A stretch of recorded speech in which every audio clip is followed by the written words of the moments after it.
নৱগঠিত টিহু বিধানসভা সমষ্টিৰ অন্তৰ্গত গড়বেৰত আজিও অব্যাহত আছে গৰাখহনীয়াৰ তাণ্ডৱ। মৰা পাগলাদিয়া নদীৰ এটি খুঁটিয়ে লৈছে ভয়ংকৰ ৰূপ। বৰষুণৰ ফলত উফন্দি উঠা মৰা পাগলাদিয়া নদীৰ পানী উক্ত খুঁটিটোৰে তীব্ৰ হাৰত সোমাই অহাত খুঁটিটোৰ গৰাখহনীয়াই ভয়ংকৰ ৰূপ ধাৰণ কৰিছে। গৰাখহনীয়াৰ ফলত ইতিমধ্যে খুঁটিটোৰ ওচৰত থকা বহু গছ-গছনি নিচ্ছিন্ন হৈছে। আনকি বৃহত্তৰ গড়বেৰ অঞ্চলৰ ৰাইজৰ উপাসনাৰ স্থলী সমূহীয়া নামঘৰৰ চৌহদত থকা প্ৰস্ৰাৱগাৰ আৰু শৌচাগাৰতো খহনীয়াত জাহ গৈছে। যিকোনো মুহূৰ্ততে নামঘৰটোৰ লগতে গড়বেৰ ভাতৃ সংঘ খহনীয়াত জাহ যোৱাৰ উপক্ৰম হৈছে। আনহাতে অঞ্চলটোৰ কেইবাটাও পৰিয়াল তীব্ৰ গৰাখহনীয়াৰ কবলত পৰিছে। যিকোনো মুহূৰ্তত বাসগৃহসমূহ খহনীয়াত জাহ যোৱাৰ উপক্ৰম হৈছে। তীব্ৰ আতংকত থকা গাঁওবাসীয়ে নিশা উজাগৰে কটাইছে। উল্লেখ্য যে দ্বৈত ৰেল লাইন নিৰ্মাণ কৰাৰ সময়তে খুঁটিটোৰ এটি অংশ মাৰি এটি ৰেল লাইন নিৰ্মাণ কৰাৰ ফলত খুঁটিটো সৰু হৈ যোৱাৰ বাবে পানীৰ সোঁত বৃদ্ধি হোৱাৰ ফলতে এনে খহনীয়াৰ সৃষ্টি হোৱাৰ অভিযোগ উত্থাপন হৈছে। আনহাতে ৰেল লাইনৰ ফালে ৰেলৱে গাৰ্ডৱাল নিৰ্মাণ কৰাৰ বিপৰীতে আনটো ফালে গাৰ্ডৱাল নিদিয়াৰ বাবে খহনীয়াই বেছিকৈ ক্ষতি কৰিছে বুলি অভিযোগ উঠিছে। ৰেলৱেৰ গাফিলতিৰ বাবে এতিয়া গাঁওবাসীয়ে সমস্যাত পৰিছে। ৰেল লাইন ৰক্ষাৰ বাবে ৰেলৱে বহু শ্ৰমিক আনি উঠি পৰি লাগিছে যদিও আনটো পাৰে গৰাখহনীয়া ৰোধ কৰি গাঁওবাসীক সহায় কৰিবলৈ চৰকাৰ প্ৰশাসন কোনো অহা নাই বুলি অভিযোগ উত্থাপন হৈছে। সেয়ে চাকি বন্তি জ্বলাই নেদেখাজনৰ ওপৰতে শেষ ভৰসা গাঁওবাসীৰ। এতিয়ালৈকে বিভাগীয় কৰ্তৃপক্ষই কোনো পদক্ষেপ গ্ৰহণ নকৰাৰ অভিযোগ উত্থাপন হৈছে। গড়বেৰত আমি আগতেও বানপানীত ভাহি আছোঁ, কিন্তু এনেকুৱা পৰিস্থিতি হোৱা নাছিল। এইবাৰ দেখিছোঁ বহুত ক্ষতি হৈছে। মানুহৰ ঘৰ দুৱাৰ গৈছে, ৰন্ধা জগা নাই, মানুহ থকা জেগা নাই। আনকি তেখেতসকলে খোৱা জগৰ আনে ধৰি থকাৰ হৈছে। তেনেকৈ কিমান দিন চলিব? সেইকাৰণে আমি পাগলাদিয়া বাবাক অলপ স্তুতি কৰিছোঁ।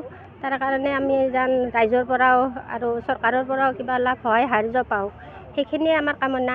আৰু লগতে আমাৰ মন্দিৰ দুটা যিটো মন্দিৰ ৰৈছে, সেই মন্দিৰটো যেন ৰখাৰ কাৰণে চৰকাৰে কিবা এটা ব্যৱস্থা কৰি দিয়ে, তাৰ কাৰণে মোৰ অনুৰোধ। মানে এই মৰা পাগলাদিয়াটো 100 মিটাৰ নহয়, মোটামুটি 800 মিটাৰ আগত মৰা পাগলাদিয়াটো আছে।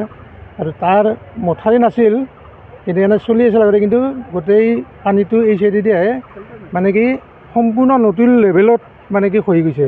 খহি যায় গোটেই পানীখিনি এই চাইডেদি আহে, আহি পেলাই আমাৰ এইখিনি 35 নম্বৰ পশ্চিম ধৰ্মপুৰ গাঁও পঞ্চায়তৰ অন্তৰ্গত কৈঠালচি আৰু গড়বেৰ চুবুৰী হয়। আৰু আমাৰ ইয়াৰে যিটো মন্দিৰ আছিল, ৰাজহুৱা মন্দিৰটো ভাবুকি হৈছে। ইয়াতে এটা ভঁৰাল ঘৰ আছিল, ভঁৰাল ঘৰটো উঠি গৈছে। তাৰপিছত এটা লেট্ৰিন ইউৰিনেল আছিল, সেইটো গৈছে। পানীৰ এটা টেপ আছিল, সেইটো গৈছে। দমকলটো গৈছে। গোটেইখিনি মানে এতিয়া সাংঘাতিক এটা সমস্যা হৈছে। এতিয়া কথা হ'ল কি, আমাৰ এটা দুখ লাগিছে যে আমি আচলতে ভাবিছিলোঁ সুন্দৰ চৰকাৰ এখন চলি আছে। আমি ভাবিছিলোঁ প্ৰশাসনৰ তৰফৰ পৰা নিশ্চয় আমি এই 4 দিন নোযোৱাতে, অৰ্থাৎ 2 দিন বা আৰম্ভ হোৱাৰ 2 দিন পিছতে আমি কিবা এটা সকাহ পাম বুলি এটা ভাবিছিলোঁ, কিন্তু আজিলৈকে আমি দেখা নাই।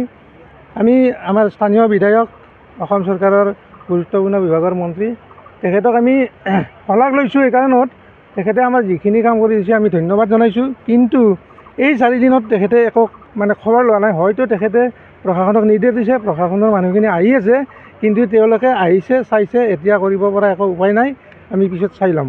এই শব্দকেইটা কৈ আমাৰ BDO মেডাম আহিছিল, DCO মেডাম আহিছিল।